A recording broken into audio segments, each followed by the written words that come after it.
And we are recording live from the Wyoming State Capitol on Wyoming Equality Day.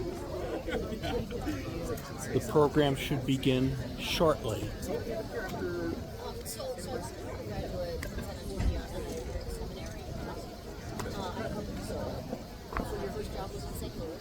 But I back when I and I love Wyoming.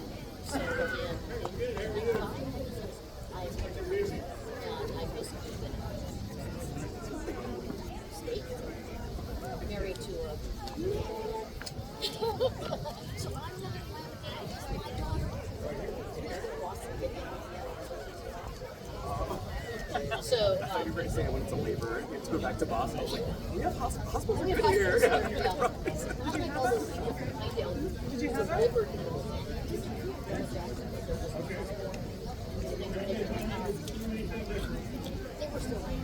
Yeah, that's okay. It's like they filmed right here. It's like, but we would have never stayed with me. So and I'm calling you back. So she's like,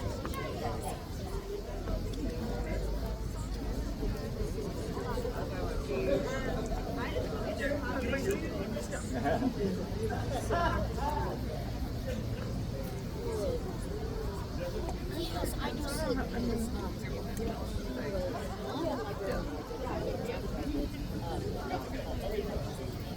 Fine. I just when I looked at I was like, oh, I should have expected that.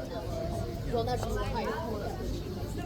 We're just gonna So you like her? because I didn't Okay. Thank you. That's professional. Welcome. Welcome, friends. Do you want to scoot up? We can get cozy. Woo! Welcome to the inaugural Wyoming Equality Day at the Capitol. It is so great to see so many friends who traveled from all over to be here. I'm Sarah Burlingame. I'm the Executive Director of Wyoming Equality, and I couldn't be more proud to be able to introduce the folks who are going to speak from all kinds of perspectives about why Wyoming still stands for equality, why they're still fighting for equality, and why they're hoping that you and your neighbors are going to join us. I'm particularly happy to have some of our legislators. We've got Senator Cale Case. County. We've got Representative Carly Provenza. And Representative Mike Yen. We're joined by friends in the clergy, teachers, doctors, people from all over who know that it's always a great day to stand up for equality. Before we get started, instead of doing our traditional land acknowledgement, we're going to try something a little bit different today. We acknowledge that we are standing on the ancestral lands of the Eastern Arapaho, the Arapaho and the Shoshone, as well as many other tribes who have made this place their home. And as we've had a national conversation about what the native language in the United States of America is, I would just ask everybody to take out your phones, and there's an app on the App Store that has both the Arapaho and the Shoshone language. And if you wanted to commit 5 minutes a day to learning a few words in Arapaho or Shoshone, I think that's a great way to put some action behind our land acknowledgement and say, maybe it's time we learned some native language as well. Yes? All right, I better see people getting their phones out. App Store, Arapaho, Shoshone. We chose today because it was the day that was the closest to Valentine's Day, February 13th. And this is a movement that is grounded in love. In Wyoming, LGBTQ people make our homes here for the same reason that everybody else does. We love freedom, we love our prairies, we love our long drives, and we like the Lula Bells in Gillette, Wyoming, just as much as we like the Diamond Horseshoe here in Cheyenne. Every corner, every sweeping vista, from the Tetons to Sinks Canyon to Vita Vu, LGBTQ Wyomingites make Wyoming home. Woo! Yes, we do. I'm so glad I got to talk about Lula Bells from the Capitol. We're your neighbors, we're your family, and hopefully we're your friends. And we're waiting for you to do what folks have always done in Wyoming. Show up with a casserole. Show us you care. And casseroles are good and we need them, but we also need policy. We need policy change, right? So we love a rodeo here, but we also need to love a ballot box. We also need to love a town hall. We also need to love a committee room. We're your neighbors and we're asking you this Valentine's Day to fight for what you love. A Wyoming that shows up for everyone. And we're always talking about the golden rule of the snow ditch here. And the golden rule of the snow ditch in Wyoming says sooner or later, you are gonna slide into that ditch. Sooner or later, you are going to be high-centered. And you're gonna say, I hope that nobody looks at my bumper sticker to see who I voted for before they pull over to help me. I hope when it's my turn, I don't care what kind of underwear they wear. I don't care who they go home and smooch. I'm a Wyomingite. I'm gonna pull over and I'm gonna help them because that's what we do. That is our golden rule, and that is what we need to be showing up for today. So we have a variety of speakers. I hope that you're really, it's like the Capitol in church. Did you guys walk out? Are these the kids?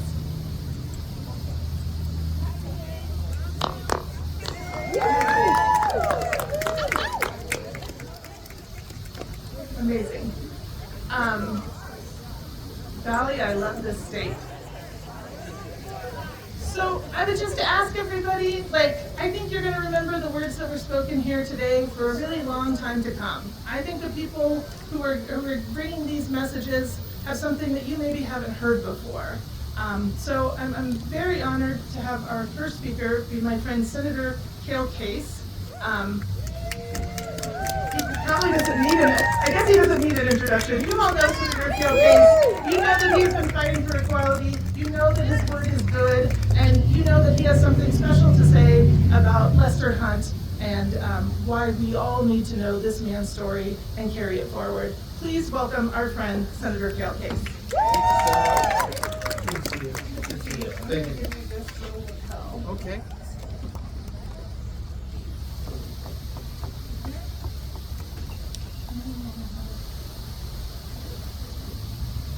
So, that work? Hello, everybody. Uh-oh. See, I'm already causing a problem. Hey, I'm glad to see everybody here today. I think it's an extremely important time in Wyoming's history and the history of our country. And I want to tell you a very dark story, but I want to do for the purpose of encouraging you that we are at a turning point. So let me take you back in time, okay? Go with me, and I'm going to read something from the Cheyenne paper. So listen to me on this, and imagine that you are here on the 22nd of June, 1954. It's in the middle of one of the darkest times in American history in this century. It's a time of the prevalence of something called McCarthyism, but we didn't call it that then. It was a time when the United States Senate was knife-edge divided between the number of Republicans and Democrats. It was an election year. And it was a time when the nation was changing. And here's what happened on that day. This is the morning newspaper on that day. Cheyenne was a quite quiet, respectful city last night as the body of Senator Lester C. Hunt was brought home for funeral services. A silent crowd of hundreds watched as the Air Force DC-6, carrying one of the state's best-loved statesmen, landed. Army National Guard units representing every corner of the state snapped to attention and rendered a final salute to the man who gave more than 20 years of his life to public office. A plane carrying 17 congressional leaders and personal representatives of President Dwight Eisenhower preceded the plane carrying Hunt's body and members of his family. The plane carrying Hunt's body was met by Governor C.J. Rogers, Major General R.I. Esme and Dr. P.M. Cunningham. Mrs. Hunt, visibly shaken and tired after the Washington service and the plane ride, was assisted by her son, Lester C. Hunt Jr., and a nephew, William Bourne. She was followed by her daughter, Mrs. Russell Chadwick of Minneapolis, and former Senator Joseph C. O'Mahony, a close friend of the Hunt family.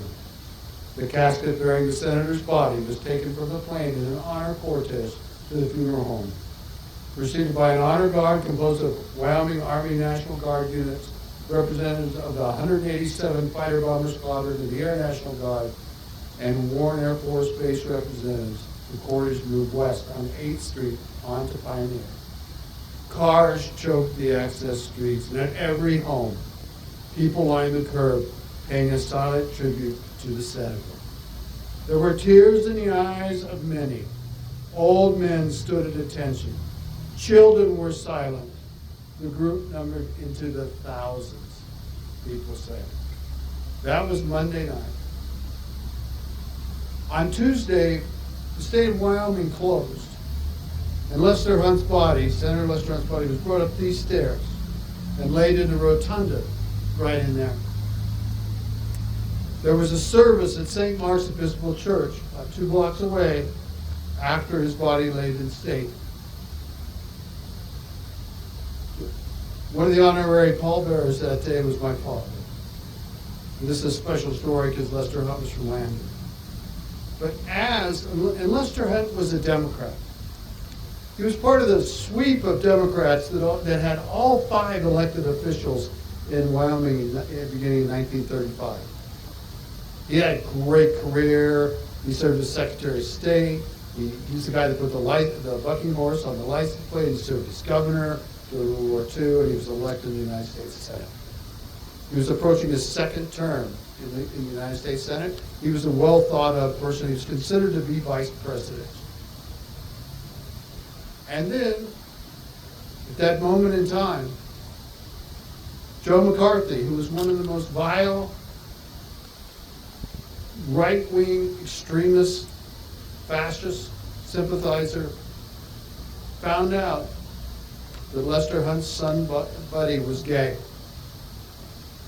He tried to put screws on to get Lester Hunt not to run again, because Wyoming had changed.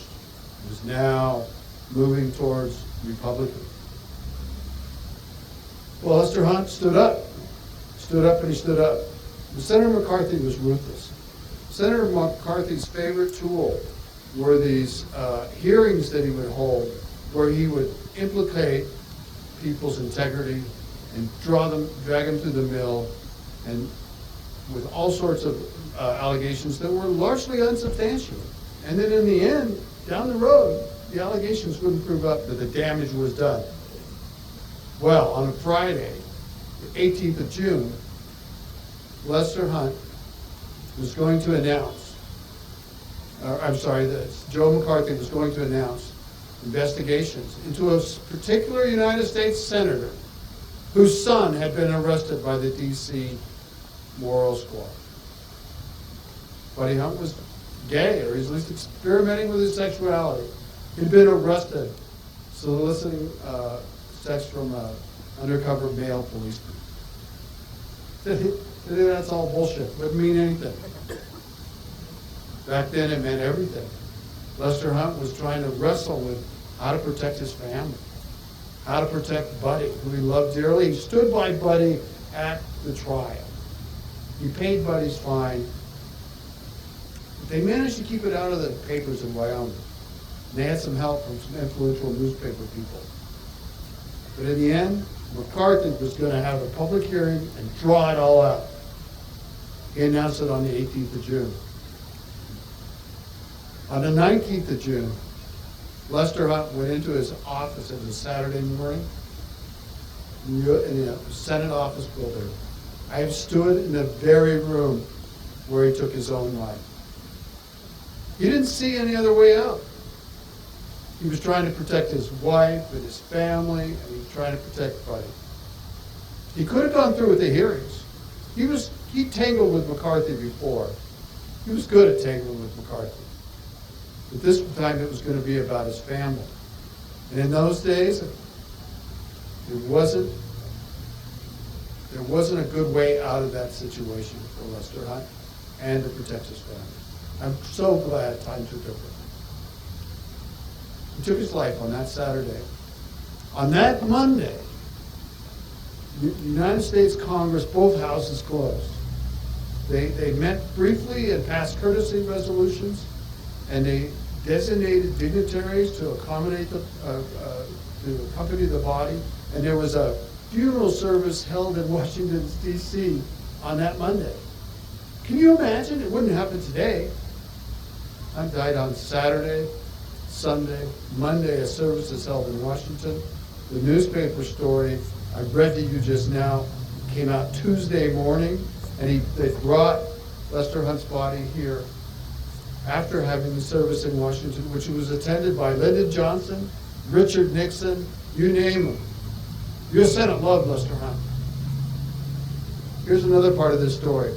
And that after Lyman stayed here with thousands of people lined up to go up these stairs to look at and pay their respects to Senator Hunt, they take the body to St. Mark's over there, and 8 Air Force jets fly over this town, just like, you gotta imagine it, flying across right through here. Where did the jets come from? Who sent the jets? There's only one person that could have sent the jets. That was Dwight D. Eisenhower. Because Lester Hunt deserved it and was a man of dignity. I'll tell you, Eisenhower hated McCarthy as much as anybody else did too. Man, that's a sad story. It must seem that the 1950s are like right now, with kind of a red menace and pushing people and demonizing people for what they believe or who they are. It must seem the same. But this story has a good ending, and I'll tell you what. U.S. Senate knew what happened to Lester Hunt. He knew about the blackmail. They knew about the blackmail, and they did something about it. They couldn't catch McCarthy right away. But that December, a resolution was passed censoring Joe McCarthy. So while Lester Hunt was in the casket in that floor, that was the high water mark, the McCarthy era, and the beginning of the end. And we can owe it to Lester Hunt because his colleagues knew what happened. They knew the story, and they took action. And by December, they censored Joe McCarthy. And the reason I'm telling you that is that in August, you have a chance to vote in an election to change the direction of the way Wyoming has gone recently. You can vote for tolerance. You can vote for candidates that are inclusive, that support our public schools, that support your rights to freedom, and you can do it. And that's the Lester Hunt story. And that's why we're here today. God bless all of you. Thank you very much.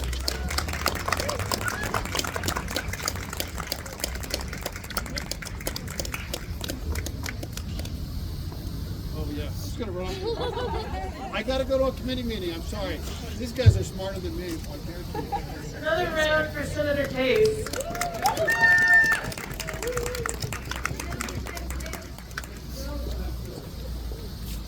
Right, now it's my honor to introduce my friend and yours, Representative Carly Provenza, who cut her teeth community organizing, who got her doctorate in, oh golly, psychology and law. And before she ever came to work for you in the People's House, she was representing her friends and neighbors in Albany County. Now she just does it with really good suits and with a bigger microphone. But wherever Carly Provenza is, she's standing up for you and your rights. So please help welcome our friend, Representative Carly Provenza. Thank you. Can you all hear me? Okay, great. I don't know if you've all been reading the news lately, but this past few days here have demonstrated a crisis of the institution of the Wyoming House of Representatives. And I'm sad to report that. Hopefully we can make it right. But I want to point out that many of the representatives that are in this building are chosen in the primary election. But the last election had only 27% of eligible voters participating in it. 27%. 10% of eligible voters chose the current leadership of the House. Less than 10%. 24 House districts are chosen by less than 250 votes, 250 vote margin. Handful of them are less than 100. So when people think their vote doesn't matter in the primary election, it clearly does. If we want better legislation, and if we want to stop fighting bills that come from extremists out of Washington, D.C. that don't share our values, we have to vote in those primary elections. If we want lawmakers that are going to love our neighbors the way that you all do, we're going to have to vote in the primary elections. The unfortunate reality is that as checks are handed out on the House floor, we can't convince some of these folks unless we can replace them. See, your job, because you're the people, you have the power. Your job is to make sure that you vote in those elections. But it goes beyond that. I was handed this today. I haven't seen this before, but I was so excited to see this. Sarah mentioned that I'm a grassroots organizer. That's how I cut my teeth and made myself up there somehow. Community organizing. On March 4th at 5:30 to 7, there's a community organizing meeting held by Wyoming Equality. And that's what has to happen. When I talk about convincing people, you can't convince them unless you can replace them. It's not just about voting. It's about building community. It's about loving our neighbors. It's about building a narrative so when these folks come in and say that they're going to ban your books, they're going to criminalize your actions, they're going to take your freedoms away, you can say, hell no. I have power because I come with all of you.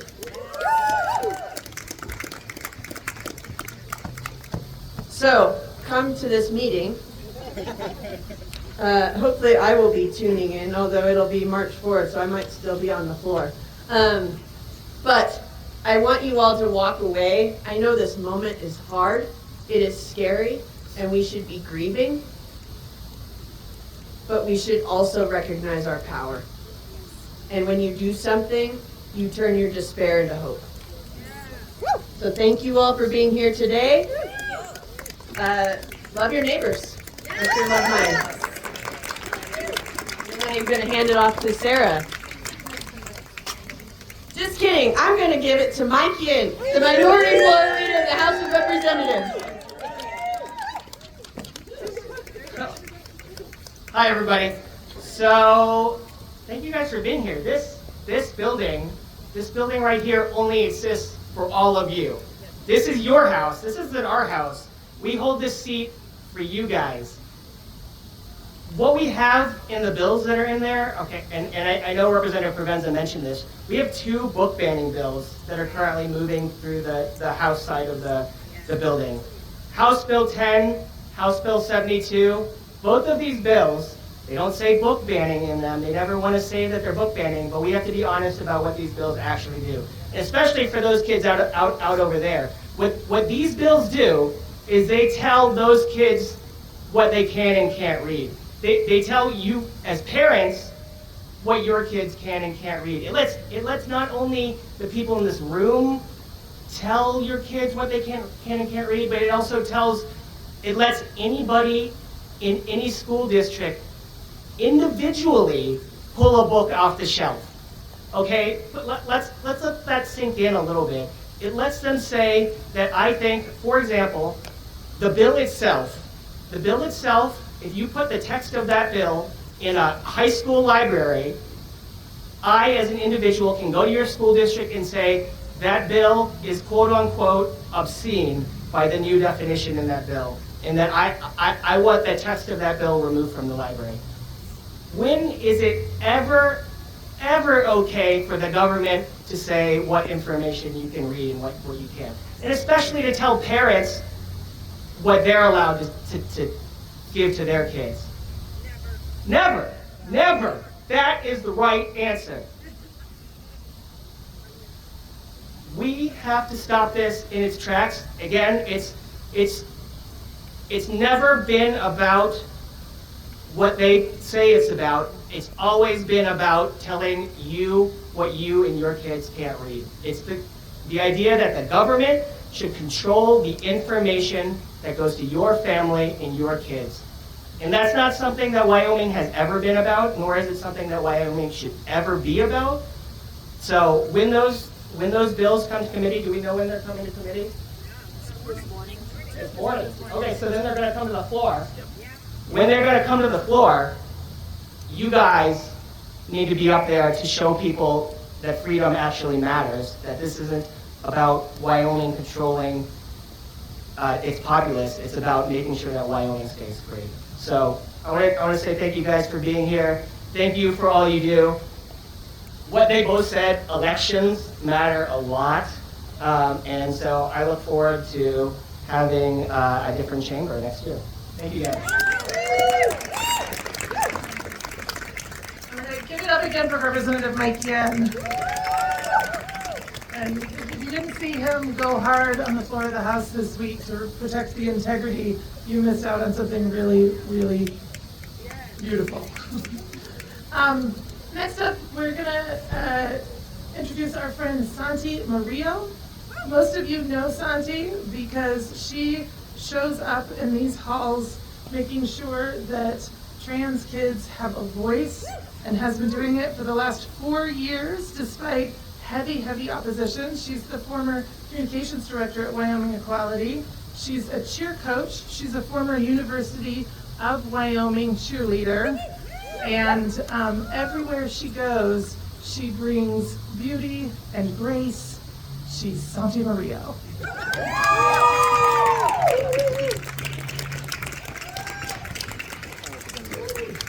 Hi everyone.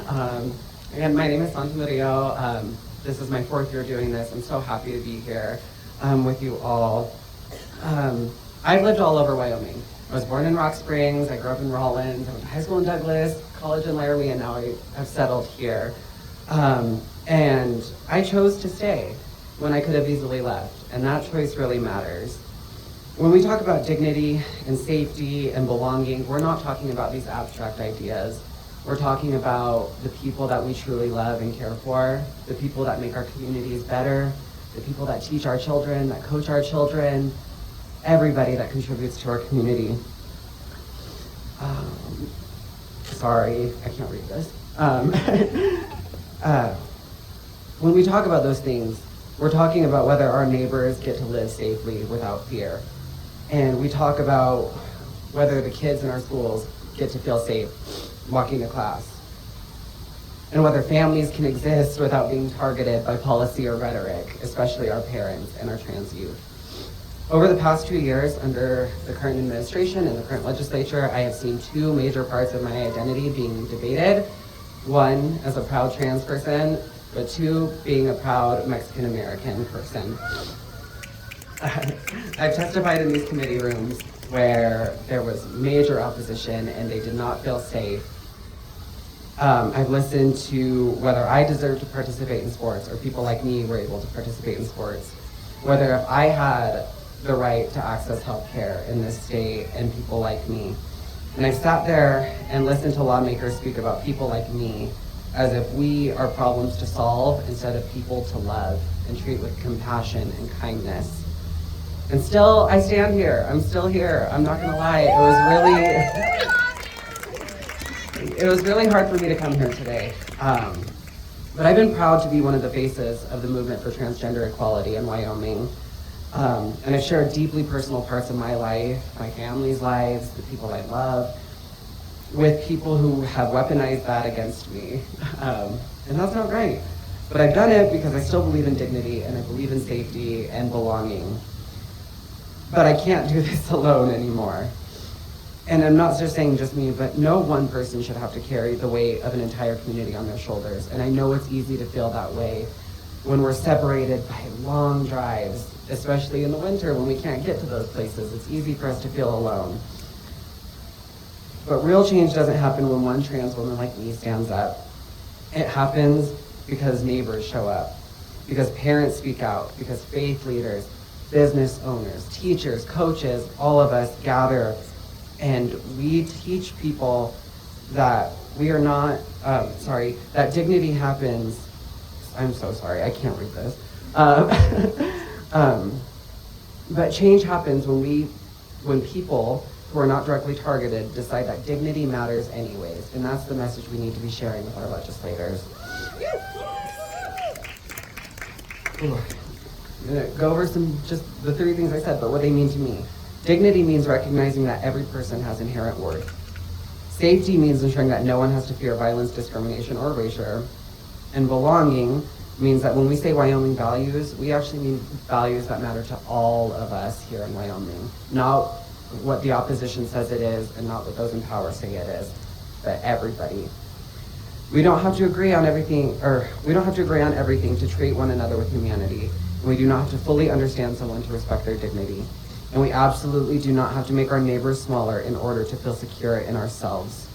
Today, I stand not here just for myself, but for every young person here, out there, the kids I've coached and have taught over the years, watching and wondering if there is a place for them in Wyoming.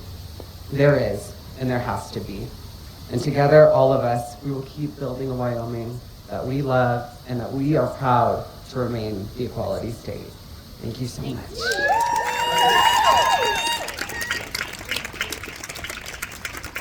All right, give it up for Santi. All right, next we've got our friend Elliot Hinkle. Elliot is a consultant and a facilitator focused on improving outcomes for children, youth, and families, and on reducing barriers for LGBTQIA2 Spirit plus young people.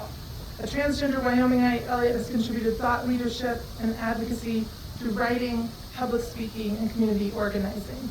Their work bridges lived experience with systems change approaches in education, health, and social support. And Elliot also brings so much beauty into these sometimes dim halls. Please help us welcome our friend Elliot Hinkle.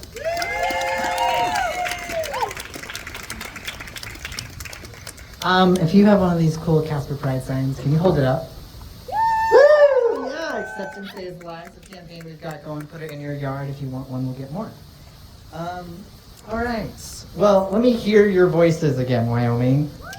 Yeah! We're here, we're out front. All right. So my name is Elliot Hinkle, and I was raised right here in Wyoming. I do work in community, most often focused on supporting our queer and trans community and their families. Today, I'm here as myself, but should you need support, you can reach out to me via Unicorn Solutions or Casper Pride. But I want to speak to you as a neighbor in community. I left Wyoming for a while, like so many who needed space to breathe and to heal and to figure out who we are. But I came back because this is home, because I believe that we can build a Wyoming that truly belongs to all of us. I'm here today as a trans, non-binary person and as a neighbor and someone who has seen what happens when we stop believing that we have power together. Before anything else, I also want to honor our queer and trans ancestors, the elders who lived boldly when it wasn't safe, who built the quiet networks of care and who survived so that we could stand here openly today. We're here because they refused to disappear, and then we carry that brilliance forward. Because queer and trans people are not a threat to Wyoming. We're part of its magic. We're artists and ranch hands, teachers and welders, entrepreneurs and caregivers. Yeah! We bring creativity, resilience, humor, grit, and heart. We know how to build community because we've had to, and that strength makes Wyoming stronger. When I was younger, the hardest part of growing up here wasn't the weather, it was the silence. The silence when people looked away from harm and from exclusion or injustice. But I've also learned something else, that silence isn't who we have to be. No one person, no one group, and no one belief system should ever have the power to decide who is worthy of safety, love, or rights. We're saying community over control, and we're saying freedom belongs to all of us, or it isn't freedom at all.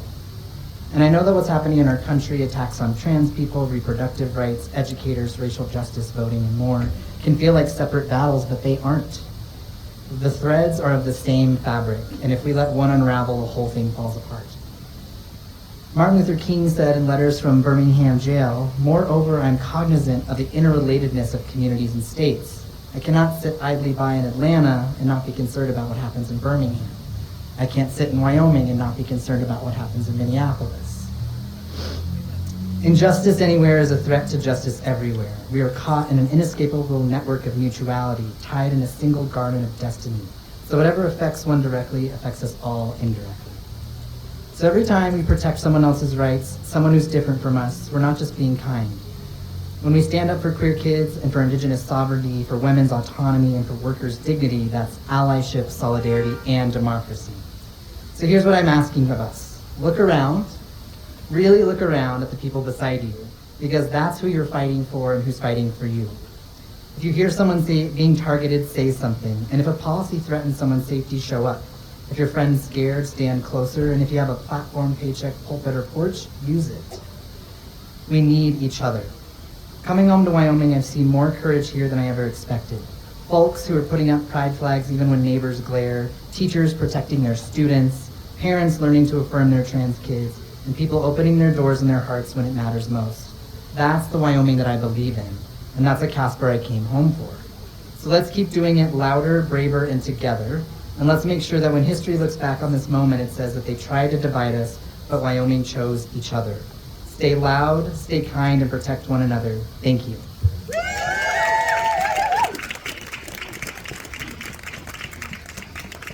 All right, Elliot Hinkle. All right, next up, we have our friend Britt Borrell. Britt is the executive director of WYO United, a nonpartisan advocacy organization focused on reproductive freedom, healthcare access, and economic justice in Wyoming. She leads strategic campaigns, community outreach, and policy research to elevate voices supporting reproductive rights. Britt's work centers on building broad coalitions and ensuring equitable access to health services for Wyoming residents. Please help us welcome Britt Borrell. Hey everyone, and thank you for that introduction, Sarah. I was going to say I'm Executive Director for WYO United, but I don't have to do that now. It's so nice to see you all here. I was born and raised in Casper, and I am so pleased to see all of the representation here from Natrona County. Thank you all for driving down and showing up for the LGBTQ community today. This is amazing. And yeah, I want to thank you all for being here and showing up for Wyoming and our community here. I stand firmly alongside all of you as a staunch ally. Our causes intersect and are really inseparable from one another. We know that bodily autonomy is about freedom. The government should not dictate whether we can receive abortion care or gender-affirming care. Wyoming stands for small government, and when lawmakers try to force their will upon our bodies, they overstep. The people of Wyoming voted to enshrine the right to make our own healthcare decisions in our state constitution. The Supreme Court has upheld that reading, and yet our rights are still under attack by some of our own lawmakers. This is why it's crucial that we continue to raise our voices. Your being here today is so important, and I want to commend each and every one of you for engaging in local politics. The national news is bleak, so is the local news, frankly. But when we stand together and engage locally, we can affect real change. Our state is vast, and it can feel isolating at times to have the views that we do. But I've found in my personal advocacy that the more I speak up, the more that I find my views are not the minority opinion. We stand for freedom. We stand for equality. We stand for honesty and integrity from our lawmakers.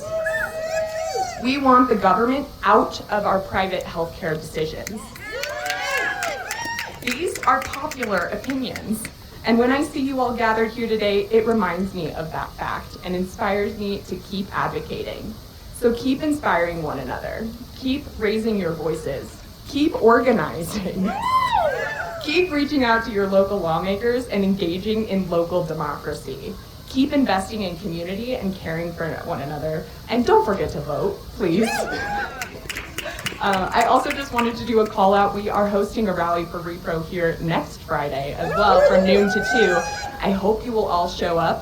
If you've been tracking, one of the most recent attacks in this building behind me was a constitutional amendment that barely failed to pass by one vote. So one more shout out for Senator Case, who voted no on that. That would have given the legislature the power to determine what defines healthcare even, to insert itself in our healthcare decisions even further. So that failed, but we're still facing attacks from a couple of bills in the House on our abortion access, and even some line items in the budget saying that funds can't be used for abortion or gender affirming care. So keep raising your voice, it's working. Thank you all so much for being here.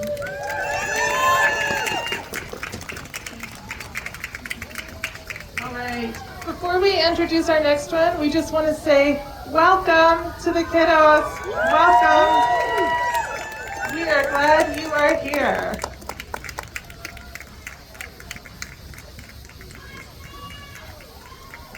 All right. Welcome to the kids who walked out of their classroom. We're so proud of you. We're so proud to see you. You're putting that equality in the equality state. Yeah, super proud of you guys. Thank you so much for showing up at your house today. All right. Next, we have my friend and member of the Wyoming Equality, Faith and Equality Committee, Reverend Mary Cockett. Reverend Cockett is an Episcopal priest who's serving as the rector of Christ Episcopal Church in Cody, Wyoming, where she provides pastoral leadership, worship oversight, and community ministry. She represents her region on the Diocesan Council of the Episcopal Church in Wyoming, engaging in governance and support for congregations across the state. Mary has also participated in wider church leadership roles beyond her parish, and she is known for her commitment to spiritual care and local engagement within Wyoming's faith communities. And I will just say, check Wyoming Equality social media, because the testimony that she gave today against the book ban was one for the books. It was beautiful. Please welcome Reverend Mary Cockett.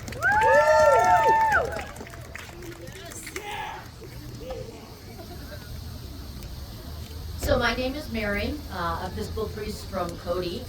I am a cisgender, straight white girl married to a Wyoming boy, and I am deeply honored to respond to a sort of altar call here today and offer a very personal testimony on the steps of the Equality State Capitol. Many years ago, it's not bad. I don't know. Yeah, no, so this is the mic we're going to do. Oh, okay. I can hear me. And I'm reputed to have a big voice, so I was trying to tone it down a bit. Years ago, I was in a class at Wheaton College, and they taught me that there are 3 Christian positions on LGBTQIA: celebration, diversity, celebration and diversity, that's one, disability and sin. And celebration, of course, is why we are here today. Disability might be said to be the official Roman Catholic stance. LGBTQ folks are broken, but everybody is broken, so let's just get on with loving each other. The Freedom Caucus, right upstairs, sadly takes that third, or sin position, to disastrous and heartbreaking consequences. Since I'm a Wyoming girl, though, when I had that class, I tried to carve out my own unique position on all of these issues. So I'd like, if you have access to scripture, for you to go to Isaiah 61 or Luke 4. And Jesus says, "The Spirit of the Sovereign Lord is upon me, to proclaim good news to the poor, to bind up the brokenhearted, and proclaim liberty to those who are in prison." Throughout my 35 years of ministry, I have recognized my LGBTQ siblings as those who have been treated as stranger, foreigner, widow, and orphan within our society. They have experienced brokenness, poverty, and unjust persecution. God in Christ commands those who are positioned at the center of society to respond with love and advocacy. So I think that's probably an okay position to hold. But then, in my isolated rural outpost, God sent me 3 young non-binary and trans parishioners to teach me about celebration.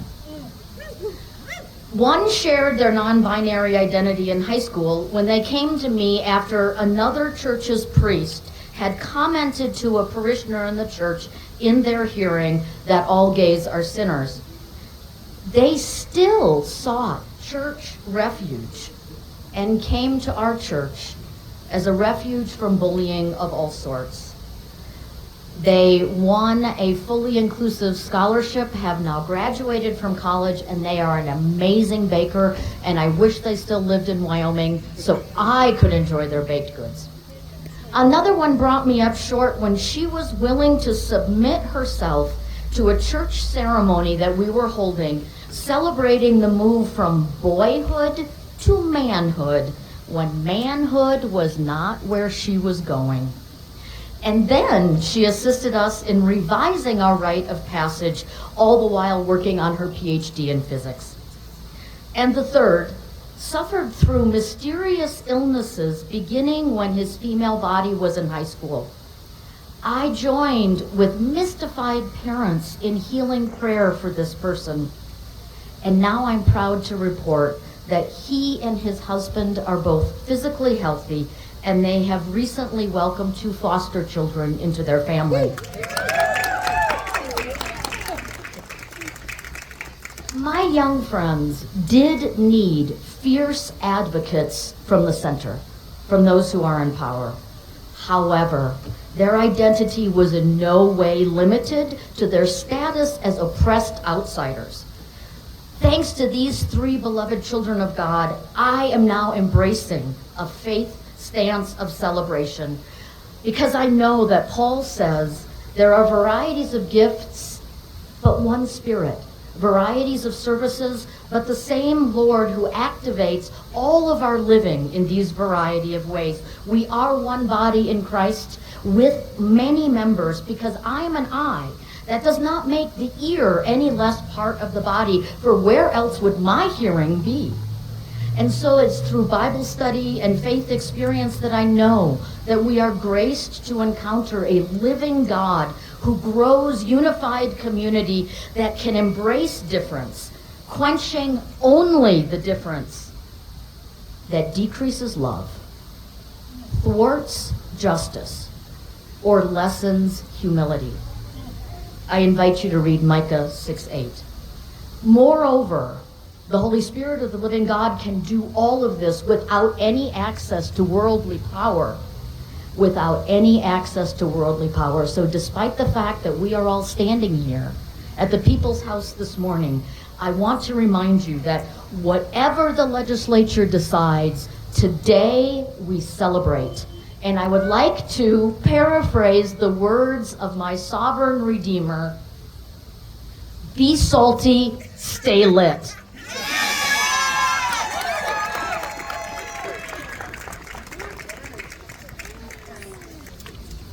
Reverend Mary Cockett, bring in the good word. Come on. All right, next up we have my friend Carrie Hartman. Carrie Hartman served over 40 years with the Laramie County Library System, rising to Executive Director and County Librarian before retiring in 2023. Under her leadership, the library expanded community programming, literacy outreach, and access to resources for families and learners of all ages. Carrie's legacy includes strengthened partnerships and broader public engagement with the library as a civic hub in Cheyenne. And she's not saying it, so I'm going to tell you, she was part of the critical team that made the Laramie County Library System here in Cheyenne, Wyoming, the 2008 Library of the Year for America. Please welcome Carrie Hartman. Well, Public libraries and journalism are the cornerstone of democracy. And they ensure that citizens have equal access to information, that information is accurate, and that every individual in a democracy has the ability to self-educate, self-express, and to form their own opinions. Public libraries are the only place in your community where everyone is welcome. Professional librarians are educated to evaluate the scope, audience, authority, accuracy, and literacy or artistic merit of any book. They are educated to understand bias and objectivity so that they are able to collect materials that show all points of view, meeting the reading needs of both the majority in a community, but especially to ensure that they are meeting the needs of the minority in a community. Any good library has something in it that offends someone.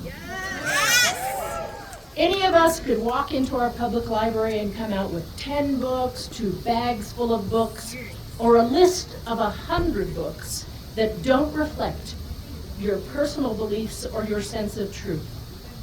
And that means, depending on your library, there are 10,000 or 300,000 that do express your beliefs, your thinking, and your feelings, or may bring you to wonder, to new thoughts, new ideas that will challenge you and engage you and enrich your life. Some are saying that their parental rights are being violated if items they find offensive are kept in a library.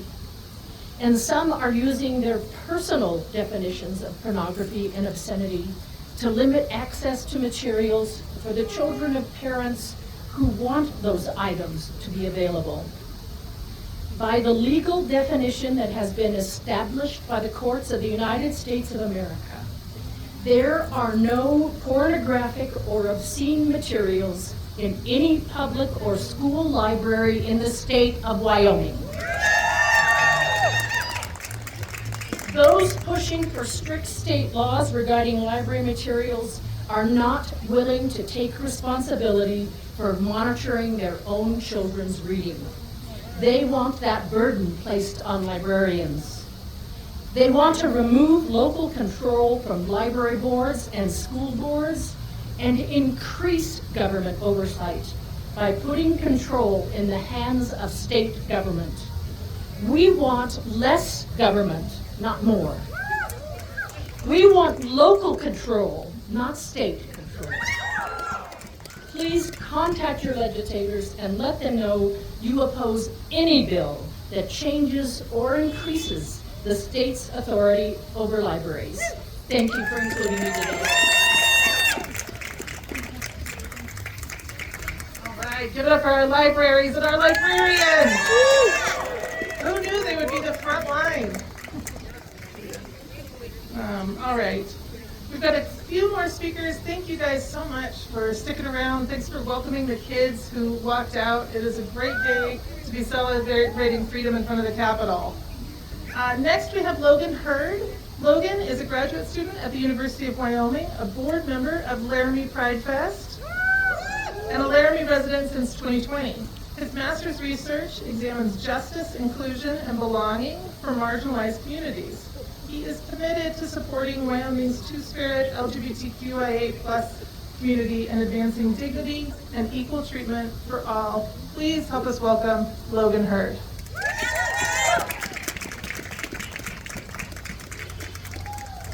Good afternoon. My name is Logan, and I have lived in Laramie since 2020, and I am proud to call Wyoming home. I stand here today not only as an advocate, but as someone who's built a life in this state, someone who has invested in its communities, someone who believes deeply in its future. I want to be clear from the start. Queer and trans people are not a political trend. We are not a talking point. We are not a problem to be solved. We are Wyomingites.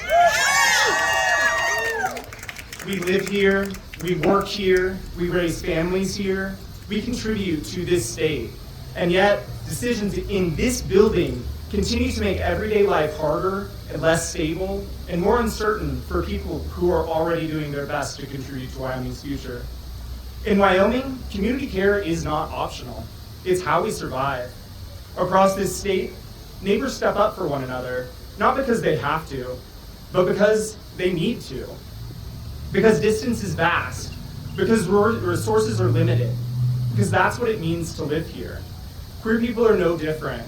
We are part of that same fabric of mutual respect and care.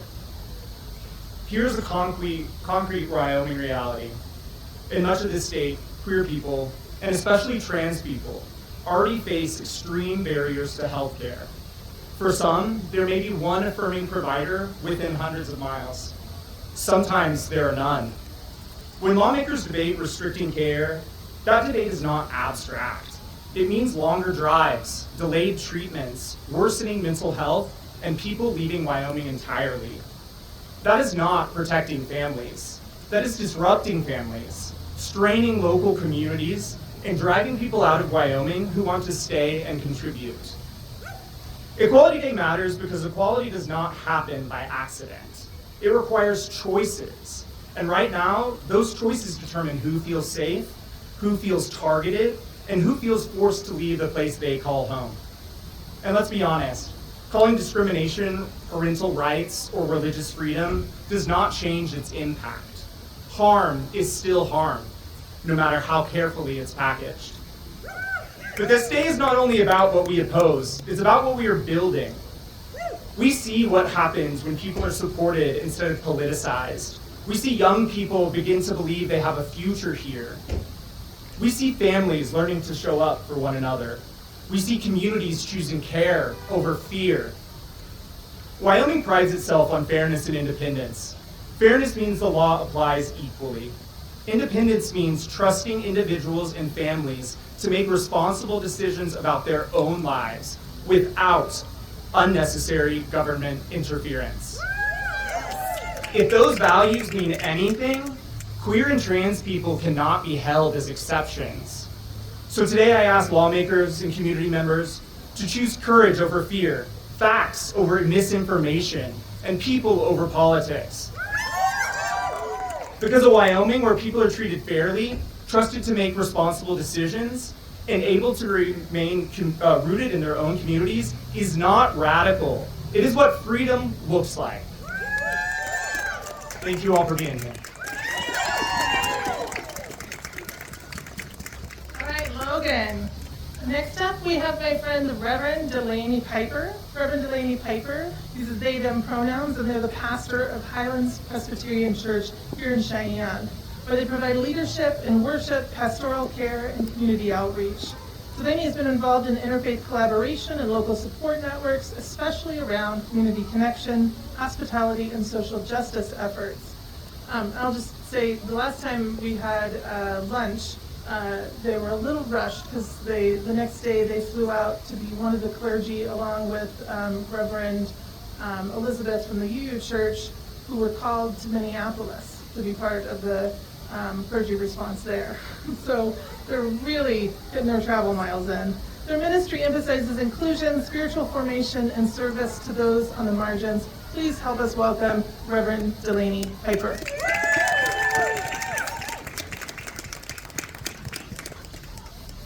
Good afternoon. Whoa, y'all. I'm gonna adjust here. I'm not used to such a powerful microphone, but I like it.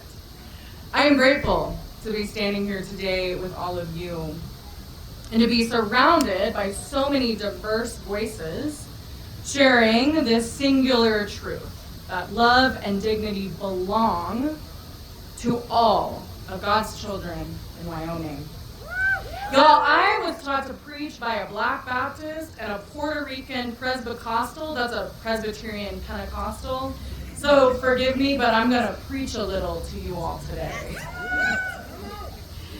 I came to you not only as an individual who believes in this message, but as the pastor of Highlands Presbyterian Church, a community that has courageously, for a long time, courageously stood up for our LGBTQ siblings.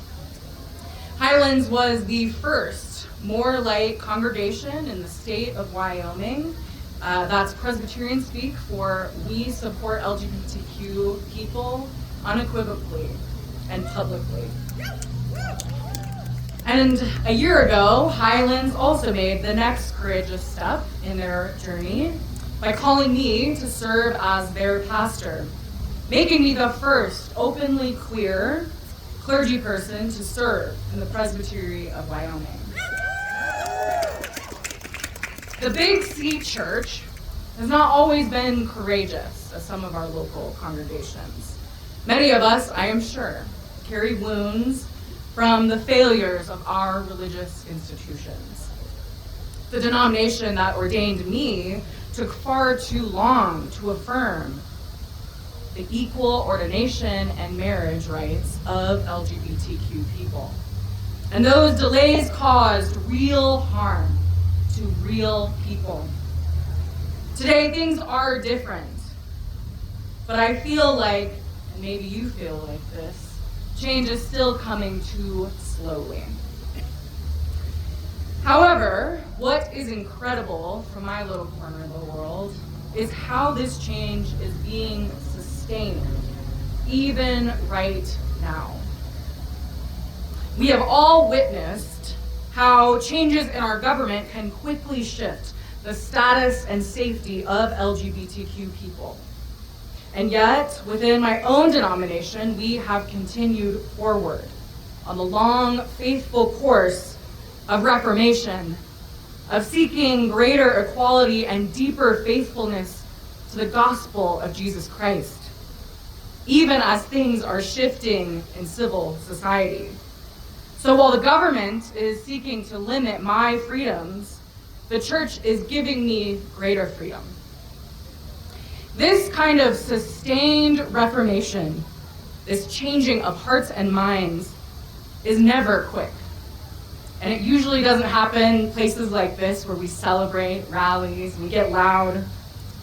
It happens in conversations at the dinner table, over coffee, during Bible study.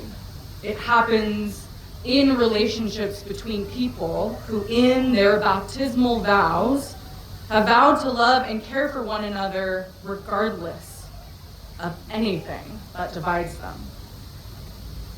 And this change happens when we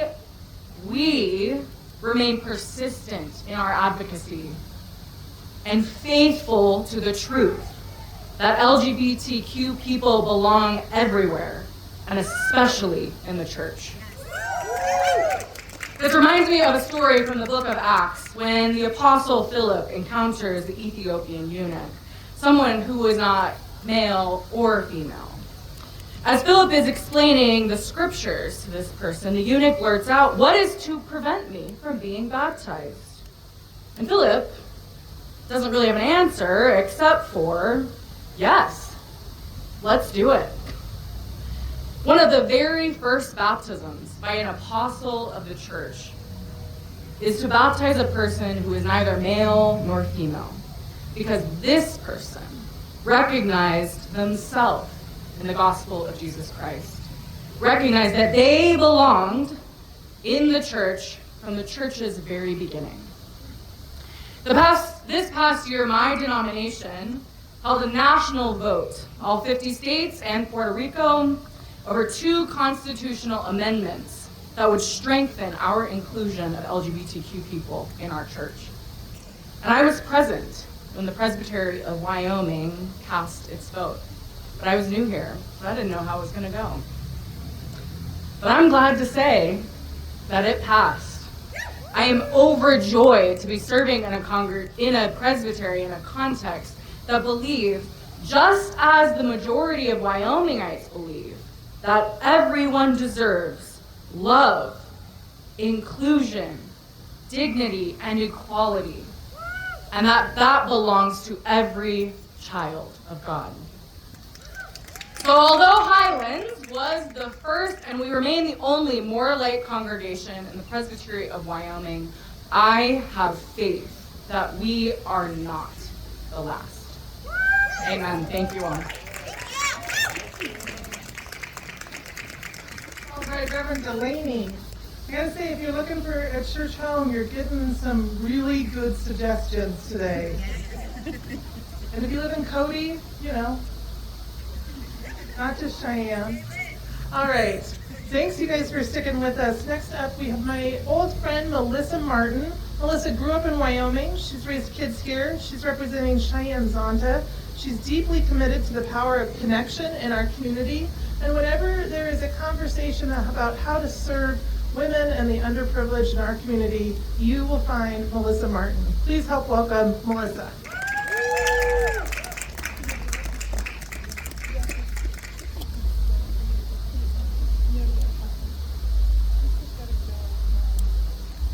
Wait for it.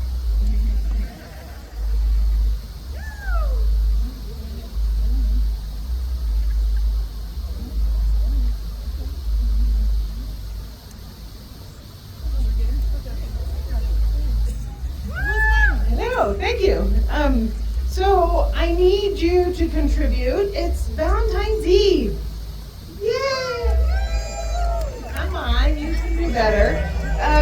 Okay, so I want you to see, now we get it. Okay, so for those of you that are facing this way and those of you that are facing the street, you all can participate.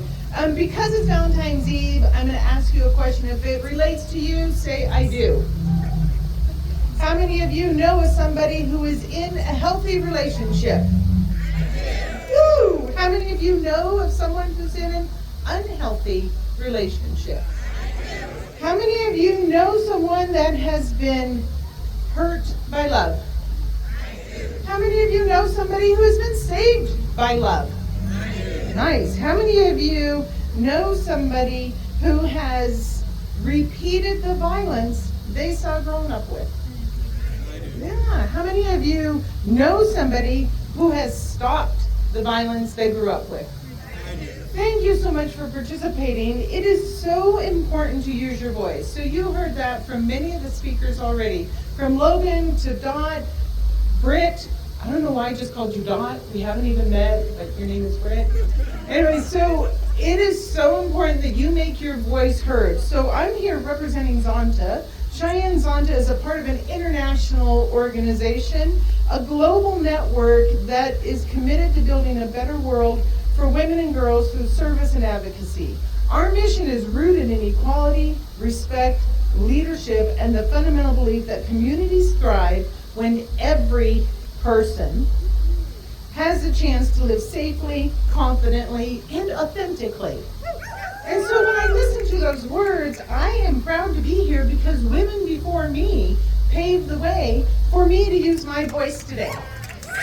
And it is up to all of us to take that lesson and pave the way for others to live authentically and use their voice. I had no fear coming up here and speaking today, but there are people in our community that are very fearful of using their voice and being judged.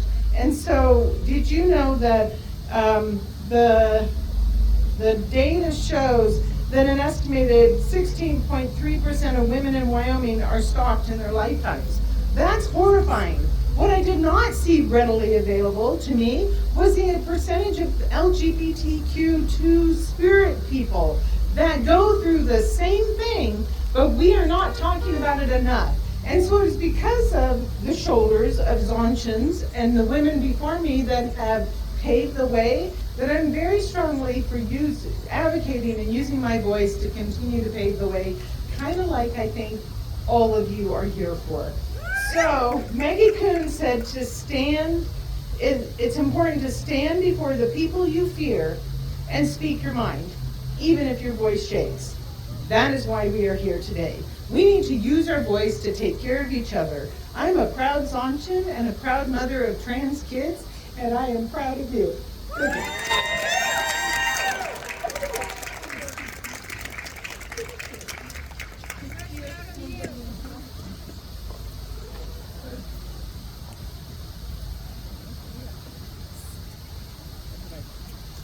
All right. My friend Sophia Gamelski is a University of Wyoming student who's recognized for leadership and civic engagement. She was selected as a Wyoming delegate to the United States Senate Youth Program, representing Wyoming at a national leadership event. Sophia also serves on the Albany County School Board District Number 1 Board of Trustees, bringing youth perspectives to local education governance. She also organized the die-in here at the Capitol, one of the most successful direct actions we've ever had, and she is my hero in all ways. Please help welcome Sophia Gomelski.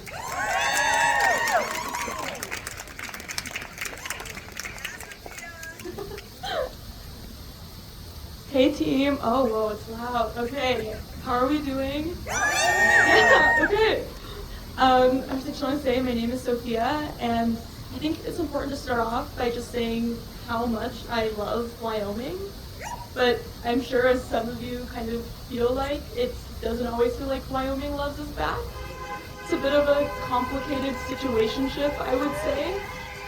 Specifically, many of our state level representatives and members of Congress have made clear, especially with each anti-LGBTQ+ bill that's introduced and passed, and with each piece of dehumanizing rhetoric, it becomes a little bit harder to be proud to call this state my home. But despite it all, Wyoming has a special place in my heart, and it always will.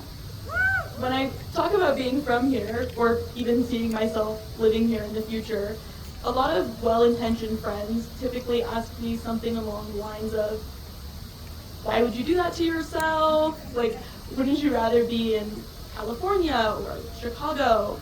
And I mean, first of all, in this economy, no, but I understand the intention behind those kinds of questions.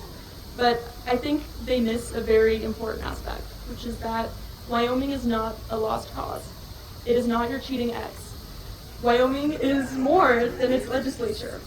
It is teachers who show up for their students, neighbors who look out for one another, organizers like the ones that you've heard from today who refuse to give up, and people that believe they have a future right where they are. I don't believe that progress happens only in places where it's easy. I think it happens because people decide a place is worth fighting for. And sometimes loving a place means refusing to abandon it. And I believe that Wyoming is that place. I believe that we can show up, we can have hard conversations, and believe that we can do better. And I've seen that truth play out in my own experience living here. I have seen communities rally around protecting students and diversity and inclusion in education.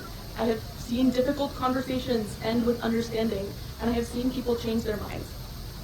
And so, although I do not expect turnaround from our elected representatives overnight, I do believe that eventually they too will recognize that good governance is not about fear-mongering for political gain, nor is it built on inflicting pain onto those that they do not understand, and that they are meant to serve all of their constituents. But, like many of you, I will not wait for my elected representatives to realize the error of their ways. I want the next kid here to walk into school and just focus on learning and not defending who they are. I want the ones who left to come home and for the holidays and feel safe, valued, and seen. Maybe even to stay in Wyoming to learn and build a life rather than being forced to leave. So today isn't just about visibility. I think it's about belonging. It's about making clear that LGBTQ+ people are not outsiders in this state. We are your neighbors, your coworkers, your students, your elected officials, your family, and we are Wyoming. There's a narrative that says equality is something that's imported, that it doesn't reflect Wyoming values, and I reject that entirely. Because I was raised on those Wyoming values, and the values that I was taught are freedom, personal responsibility, minding your own business, treating people with dignity, showing up for community. So for those who are wondering if there's a future for them here, I want to say that there is. You don't have to leave Wyoming to be worthy of respect. You don't have to shrink yourself to survive here, because this state belongs to you too. And to our lawmakers, LGBTQ+ people are not political talking points. We are constituents, we are taxpayers, we are voters, and we are paying attention. And we're here to ask that Wyoming stop sending so many mixed signals. It's Valentine's Day, for God's sake. So thank you all for being here to fight for Wyoming and for Wyoming to live up to its name as the equality state. Thank you, and let's keep showing up.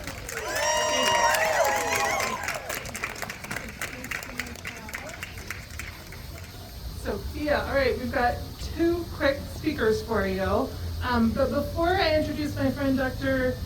Jason Bloomberg, Josephine Carlson, will you raise your hand? This is Josephine Carlson. She's doing some like woman on the street interviews. If you have a minute or two and you want to just talk about why equality is important to you, I hope you'll give her your time. I hope she can do a brief little interview with you. All right, next we have Dr. Jason Bloomberg. He is a family physician who served Wyoming for 25 years. And during that same time, he's also been a lay leader at Mount Sinai Congregation, the oldest and largest synagogue in the state of Wyoming. For 15 years, he has helped facilitate interfaith biblical discussions, focusing on understanding the original language of biblical texts and other societal contexts.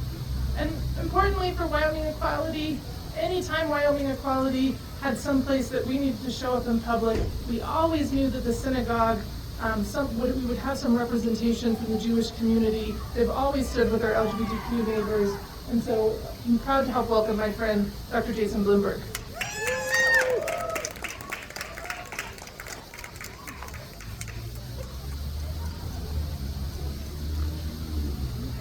I'm not a rabbi, and I don't play one on TV.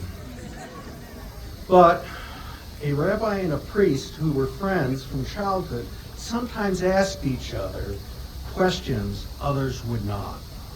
One day the priest asked the rabbi, "Have you ever tried pork?" The rabbi replied, "Well, there was this one time." The priest smiled, and then the rabbi asked, "Well, have you ever had sex?" The priest said, "Well, there was this one time." The rabbi said, "Beats pork, don't it?"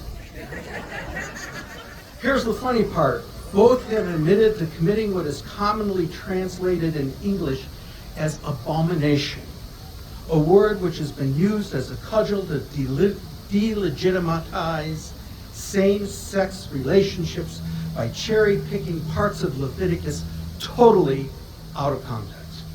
People abuse the biblical text to justify marginalizing LGBTQ people. They will point to Leviticus 18:22 and 20:13 as their proof text to justify their bigotry, all the while not understanding the actual word or the context in which it is too frequently mistranslated as abomination. Leviticus 18:22 states, "And with the male, you shall not lie the lyings of a woman, it is an abhorrence." This is the capstone of a list of activities which begins at Leviticus 18:15 and culminates at 18:22.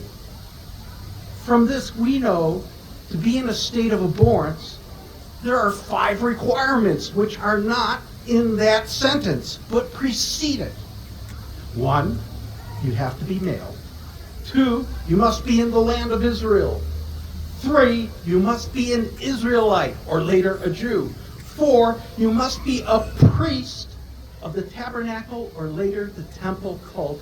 And 5, you have to be having what is now referred to as incestuous relationships, because there's a whole delineation of all the people in a heterosexual context you cannot have relationships with. And those are all under the rubric of what we now call incest. That last part we know because the phrase lyings of a woman, also found in 2013, is specifically used only to designate prohibited heterosexual relationships, which are various types of incest. The context is a prohibition against also the surrounding Canaanite practices of sacred male prostitutes in connection with their fertility cults.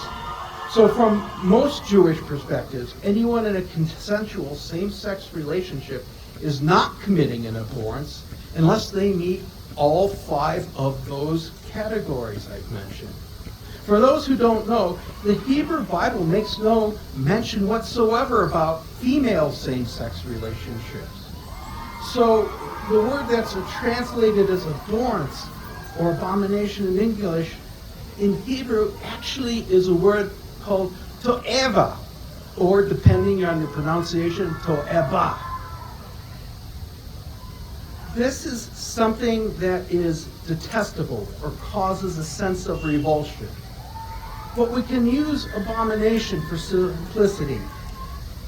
The people who want to beat people up as, quote, abomination, freely ignore the other 100 times it is mentioned in biblical text.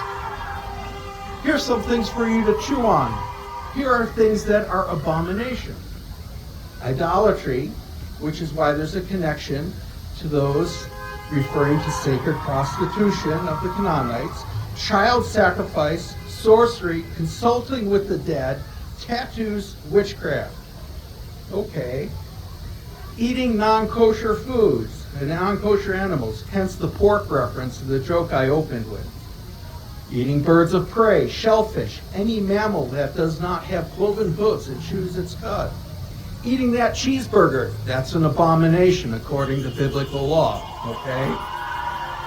Egyptians avoided eating with Israelites and abhorred shepherds because they considered it an abomination. Haughty eyes, a lying tongue, hands that shed innocent blood, a heart devising wicked plans, feet that run to do evil, false witness, one who sows discords among families, using false weights and measures, justifying the wicked or condemning the righteous. All are examples of words that are translated as abomination. Some other examples include wearing clothes that are made of mixed linen and wool fibers, planting different species together, shaving one's beard or side locks, cross-breeding animals. Those are all abomination. In ancient Judea, a Pharisee named Hillel was asked by a mocking non-Jew, if you can tell me the meaning of all of Torah, the Jewish Bible, while standing on one foot, I'll become a Jew. Rabbi Hillel's answer to that was, what is hateful to yourself, do not inflict upon another. The rest is commentary. Now go study. Years later, a student of his teaching similarly summed up the restatement of Hillel's teaching that one of the greatest commandments was Leviticus 19:18. Love thy neighbor as thyself. The real abomination is the failure to embrace that and being preoccupied with the intimate relationships of consenting adults. Shalom Aleichem. Peace be with you. And if you would like to have a deeper discussion about this, come to the synagogue tomorrow night at 6:30 p.m. We will be showing Trembling Before God, looking at the difficulties people face in Orthodox Jewish communities who are also LGBTQ.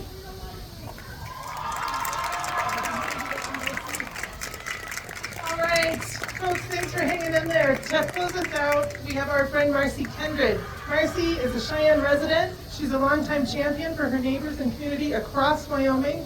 She believes that showing up for one another, especially in difficult times, is one of the most powerful things that we can do. She's honored to lead us all in a little reminder that at the end of the day, love is exactly what we need. So let's scooch in a little bit closer. Please help me welcome our friend, Marcy Kendrick.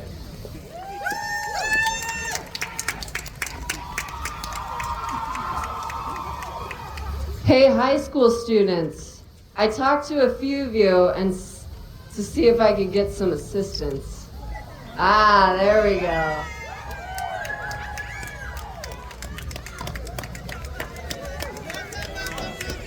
Thank you. Welcome, welcome. I am so honored to be standing here with all of you today. And I've been thinking about what brings us to these steps. What makes people drive hours across this state in February to walk out of second hour and walk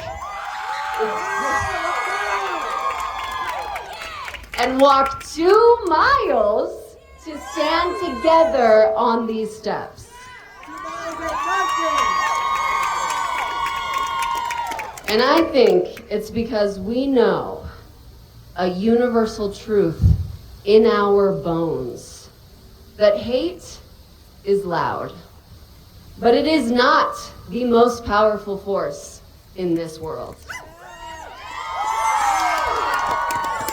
Love is. So I'm gonna ask you to help me prove that right now, right here, where they can hear us.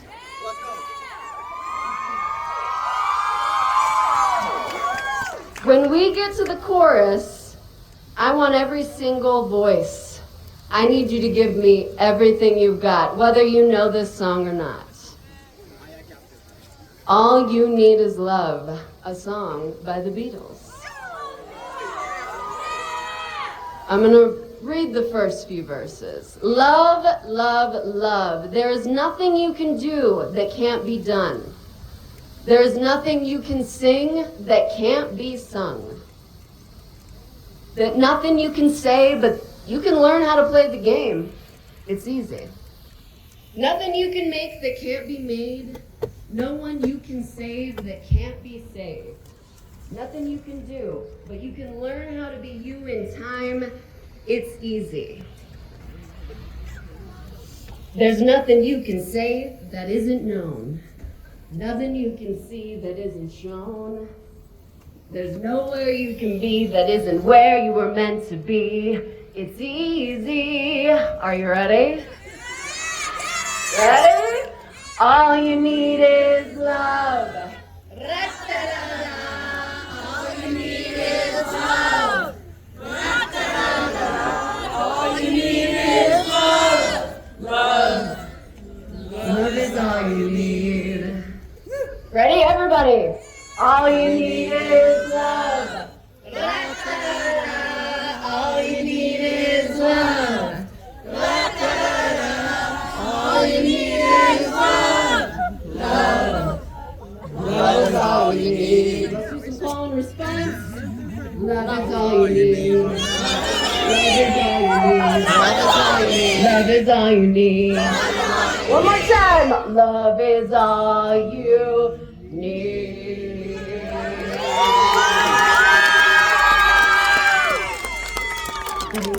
Thank you, kids. Thanks for joining us.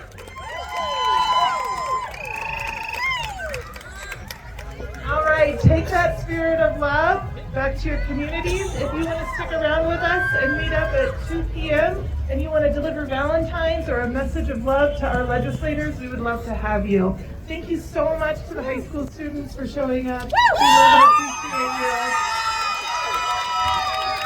If you didn't get the community call to action, find somebody who did. Find me. I'll give it to you. We are so grateful for you. Wyoming is the equality state, and every day you help make it more true. Thank you.